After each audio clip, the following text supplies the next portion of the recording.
بسم اللہ الرحمن الرحیم۔ رمضان کا دوسرا روزہ۔ اس روزوں میں یہ دیکھیں کہ کیا یہ میرا روزہ صرف پیٹ کا ہے یا آنکھوں کا بھی ہے، کانوں کا بھی ہے، جذبوں کا بھی ہے، سوچوں کا بھی ہے، کیفیات کا بھی ہے۔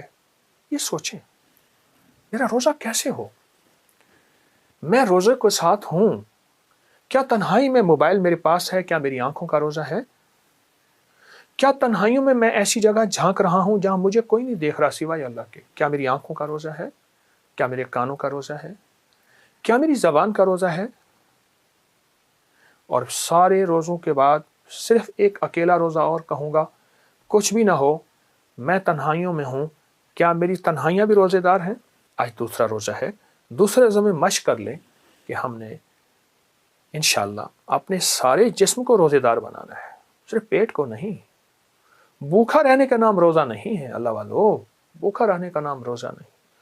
آنکھوں کا روزہ، کانوں کا روزہ، جذبوں کا روزہ، تنہائیوں کا روزہ، کیفیات کا روزہ، جذبات کا روزہ۔ ایک تو یہ انشاءاللہ ہم اس کی مشق کریں گے۔ ایک آج کی افطار میں ایک عمل شروع کریں گے اور وہ بہت زبردست عمل ہے، اور اس عمل سے آپ کو بہت فائدہ ہوگا اور حیرت انگیز برکت ہوگی، اور اس کو ہم نے 5 روزے میں مسلسل یہ عمل کرنا ہے۔ 5 روزے مسلسل یہ عمل کرنا ہے، 5 روزے مسلسل، یعنی دوسرا روزہ، تیسرا، چوتھا، پانچواں اور چھٹا، 6 روزوں تک یہ عمل ہم نے مسلسل کرنا ہے۔ اور اس عمل میں 3 مرادوں کو آپ ذہن میں رکھ لیں۔ کوئی 3 مرادیں ایسی ہیں جو آپ سمجھتے ہیں کہ میرے لیے ناممکن ہے، جو آپ سمجھتے ہیں کہ میرے لیے بہت مشکل ہے۔ وہ ہے 7 سلام، قرآن پاک میں موجود ہے۔ سلام علی نوح فی العالمین، سلام قول من رب الرحیم، سلام حتی مطلع الفجر۔ 7 سلام قرآن میں موجود ہے۔ وہ 7 سلام آپ نے سامنے رکھ لینے ہیں پہلے سے، اور 7 سلام صرف 7 بار پڑھنے ہیں۔ یہ آپ کی اتنی حفاظت کا نظام، کتنی کفایت، پرانا بخار نہ جاتا ہو، کینسر پرانا ہو، ہیپاٹائٹس پرانا ہو، دل کے امراض، گھٹنوں کے امراض، معدے جگر کی کوئی بیماری ہے، اس کا تصور کر کے، اولاد بگڑی ہوئی ہے، شوہر بگڑا ہوا ہے، یا بیوی کے اندر غصہ بگاڑ ہے، کوئی بھی ہے، آپ سمجھتے ہیں پرانا جادو ہے، جنات اثرات بندشیں ہیں، اس کے لیے آپ سمجھتے ہیں کہ میں چاروں کونوں کو دیکھیں، مشرق، مغرب، شمال، جنوب، 4 ہو گئے، اوپر نیچے 6 ہو گئے، اور باقی ایک سمت کون سی ہے؟ وہ سمت یہ ہے جو میرا خلا ہے، جس میں ہر وقت میں ساتھ رہتا ہوں۔ اگر یہ 7 سمتوں میں خیریں چاہنی ہیں، راحتیں چاہنی ہیں، رحمتیں چاہنی ہیں، عافیتیں چاہنا ہے، اور چاہتے ہیں کہ برکتوں کے دروازے، خیروں کے دروازے، رحمتوں کے دروازے، عطا کے دروازے، بخشش کے دروازے کھلے، یہ 7 سلام آپ نے پڑھنے ہیں۔ 7 سلام 7 بار پڑھنا ہے، 7 سلام 7 بار۔ اسے پانی پہ دم کر کے پی لیں۔ ایک بندہ پڑھے، سارے گھر کو پلا دے، سارا گھر پیے۔ بچے نہیں پڑھ سکتے تو روٹی پہ دم کر کے، جو کھانا سامنے پڑا ہے سحری کے، افطاری کے وقت، وہ دم کر کے سب کھائیں، پانی سب پئیں، کھانا سب کھائیں، یہی دم کریں۔ 7 سلام، اور 7 سلام اس کو آپ نے مستقل اس کو پڑھنا ہے، نہیں چھوڑنا، اور اس کو پہلے سے ذہن نشین رکھنا ہے کہ 7 سلام اس پڑھنے ہیں۔ اور 7 سلام وہ ہوں گے جو آپ کی زندگی میں پہلے سے برکتیں اور رحمت کے دروازے کھلوائیں گے۔ یہاں تک اولیاء صلحاء اور محدثین اور اللہ کے ولیوں کے تجربات میں ہے کہ جو بندہ 7 سلام کے ساتھ اللہ سے دعا کرتا ہے تو اس کو فرشتے سلام کرتے ہیں، اس کو اللہ کی طرف سے سلام آتے ہیں، اس کو نیک روحیں سلام کرتی ہیں۔ یہاں تک تو آیا ہے، اور پھر فرمایا سلامتیاں 7 آسمان کی اور 7 زمین کی اس کی طرف اتنی آتی ہیں کہ 7 آسمان اور زمین کی اگر بلائیں آئیں گی، جو 7 سلام پڑے گا اس کی طرف نہیں آئیں گی۔ اتنا طاقتور عمل اور اتنا باکمال عمل ہے، یہ ضرور کیجیے گا، بہت کیجیے گا، اور جتنے دن میں نے عرض کیے ہیں اس کو مستقل اپنی زندگی کا معمول، یعنی ان روزوں کا معمول بنا لیں۔ فائدہ بھی ہوگا، نفع بھی ہوگا، برکتیں اور خیریں بھی ہوں گی، اور انشاءاللہ سلامتی بھی ہوگی۔ اس کی اجازت دے رہا ہوں، جب آپ کریں گے پھر اس کے نفع کھلیں گے۔ اور وہ کھلیں گے جو میں نے اظہار کیا اس سے بھی کہیں زیادہ۔ جو بندہ سانس روک کے اس کو پڑھ لے، سانس روک، اس کا دل روشن، اس کے جذبے روشن، اس کو ولایت ملتی، اس کو روحانیت ملتی، اس کو برکتیں ملتی ہیں، اس کو خیریں ملتی ہیں۔ چھوٹا سا لفظ ہے، کیوں؟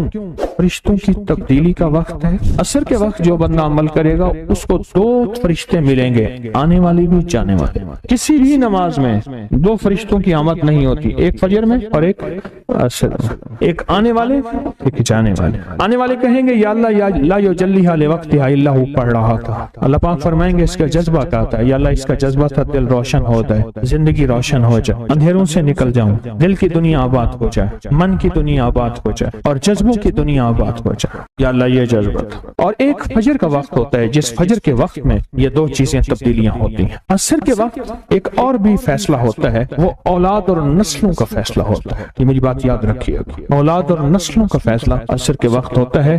اس لیے فرمایا جو بندہ عصر کے وقت یا رحمان پڑھے، میں جو بندہ عصر کے وقت 11 بار یا رحمان پڑھے گا، کیا پڑھے گا؟ صرف 11 بار یا رحمان پڑھے گا عصر کے وقت، اللہ اس کی نسلوں کے فیصلے فرماتے ہیں۔ بڑی قیمتی بات، نسلوں کے فیصلے فرماتے ہیں، نسلوں، اللہ اس کی نسلوں کے فیصلے۔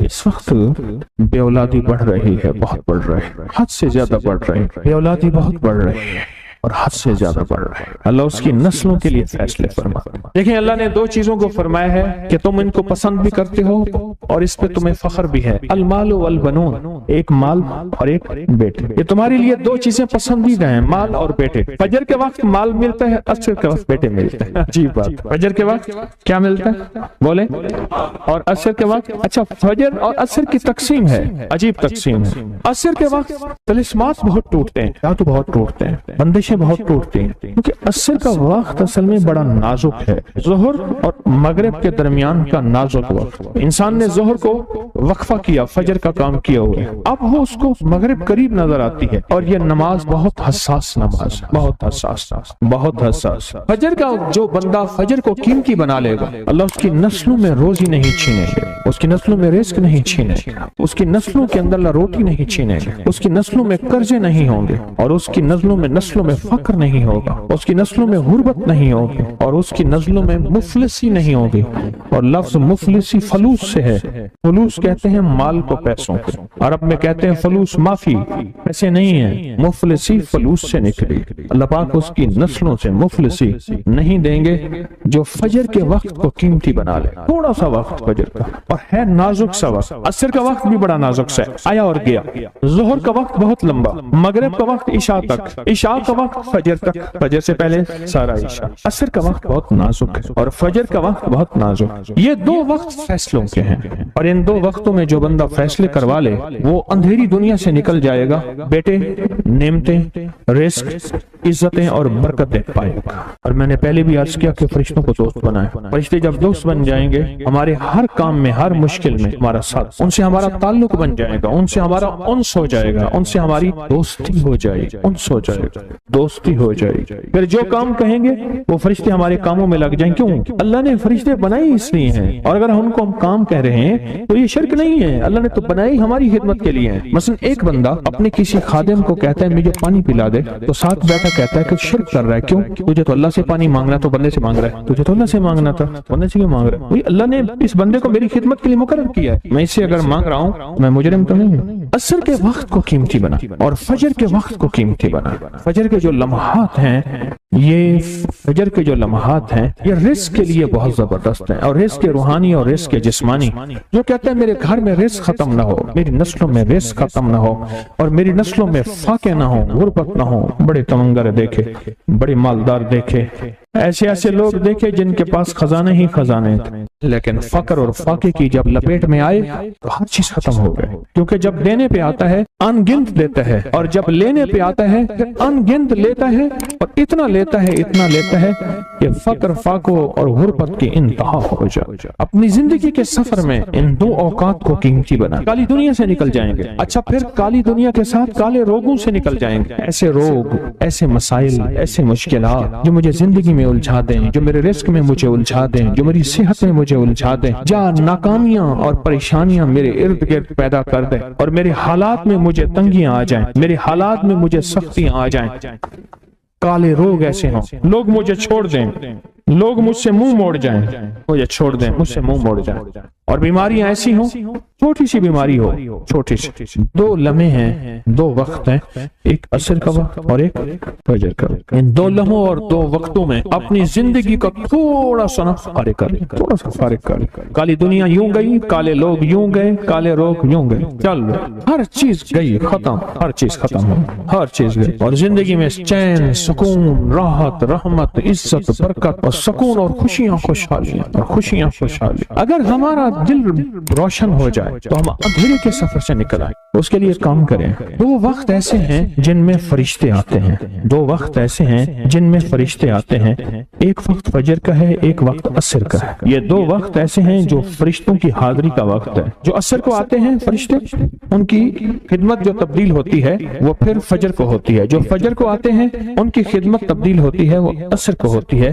2 وقت ایسے ہیں، اس لیے آپ نے دیکھا ہوگا فجر اور عصر کے بعد اکثر بیٹھ کے تھوڑی دیر تسبیحات پڑھتے ہیں۔ اس کی وجہ یہ 2 وقت ایسے ہیں جب حاضریاں تبدیل ہوتی ہیں۔ ان 2 وقتوں میں فرشتوں کے ذریعے اللہ کے پاس کچھ پیغامات پہنچاتے ہیں کہ اللہ تیرا دوست بننا چاہتا ہوں، اس دل کی دنیا کو آباد کرنا چاہتا ہوں، ان جذبوں کو پاک کرنا چاہتا ہوں، اور تیری محبوبیت چاہتا ہوں، اور تجھے محبوب بنانا چاہتا ہوں۔ اللہ تو چاہتا تو ہو جائے گا، تو چاہ لے۔ اور اللہ کا ایک نظام ہے، اللہ کا ایک نظام ہے، اور وہ نظام رب کا سچا نظام، وہ نظام رب کا سچا نظام، اور وہ نظام کیا ہے کہ جو چاہتا ہے اللہ اس کے لیے کر دے، اس کا سچا نظام جو چاہتا ہے اللہ اس کے لیے کر دے۔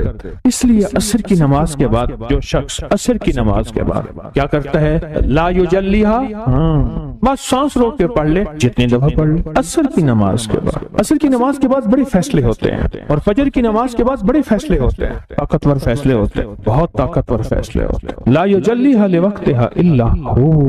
عصر کے وقت میں ایک اور چیز ہے، اور بڑی اہم چیز ہے۔ ایک تو میں نے عصر کے وقت میں عرض کیا، لا یجلیھا لوقتھا الا ہو، سانس روک کے پڑھ لیں، جتنی دفعہ پڑھ لیں، بہت ملتا ہے۔ تسبیحات فاطمہ کب پڑھنی ہے؟ فجر کے بعد اور عصر کے بعد۔ اس کی وجہ ہے کہ فرشتوں کو یہ 3 الفاظ بہت محبوب ہیں، کلمتان خفیفتان، الفاظ بہت طاقتور ہیں، اس لیے تسبیحات فاطمہ فجر اور عصر کے بعد یہ وقت فرشتوں کی تبدیل کا ہے۔ جو صبح اور شام یہ 3 صورتیں پڑھ لے، فرمایا یہ تمہیں ہر چیز سے کافی ہوگی۔ حضرت عائشہ صدیقہ رضی اللہ تعالی عنہ سے روایت ہے کہ آپ نے فرمایا جب بستر پر سونے کے لیے تشریف لاؤ، اپنی دونوں ہتھیلیوں کو اکٹھا فرماتے۔ آپ جب بستر پہ سونے کے لیے تشریف لاتے، اپنی دونوں ہتھیلیوں کو اکٹھا کرتے۔ اب آپ دیکھیں یہ عمل ہے۔ ایک بندہ کہتا ہے کہ ہتھیلیوں کو اکٹھا کرنے کی کیا ضرورت ہے، ایسے ہی پڑھ لے۔ یہ ابکری والے یہ عمل کہاں سے لے آئے ہیں؟ اس کی ناواقفیت ہے، اس کے علم کی کمی ہے۔ جو عمل میرے کملی والے نے فرمایا، اب مجھے کسی دلیل کی ضرورت نہیں ہے، یا ہے کسی حوالے کی، کسی ثبوت کی نہیں ہے۔ جو میرے حضور نے فرمایا بس حق ہے، حق ہے اور حق ہے۔ تو فرمایا کہ آپ اپنے دونوں ہتھیلیوں کو غور سے توجہ کریں، اکٹھا فرماتے، جیسے ہم دعا کے لیے جمع کرتے ہیں ہتھیلیوں، دعا مانگتے ہیں نا، ایسے میرے حضور اپنی دونوں ہتھیلیوں کو اکٹھا فرماتے، پھر 3 صورتیں پڑھتے۔ قل هو اللہ احد، سورۃ فلق، قل اعوذ برب الفلق اور قل اعوذ برب الناس، پھر پڑھ کر ان دونوں ہاتھوں پر دم کرتے، اور پھر پڑھے اپنے سر نمبر 1، دوسرا چہرہ نمبر 2، اور اپنے جسم کے اگلے حصے پر جہاں تک ہاتھ پہنچے اس طرح 3 دفعہ کرتے تھے۔ آج میں اس کا راز بتاتا ہوں، لیکن پہلے عمل کو غور سے سن لیں۔ آپ دعا کے لیے ہاتھ جیسے کرتے ہیں سوتے ہوئے ویسے کریں گے، کر کے ایک بار قل هو اللہ پوری سورت، ایک بار سورۃ فلق پوری سورت، اور ایک بار سورۃ الناس پوری سورت، ٹھیک ہے؟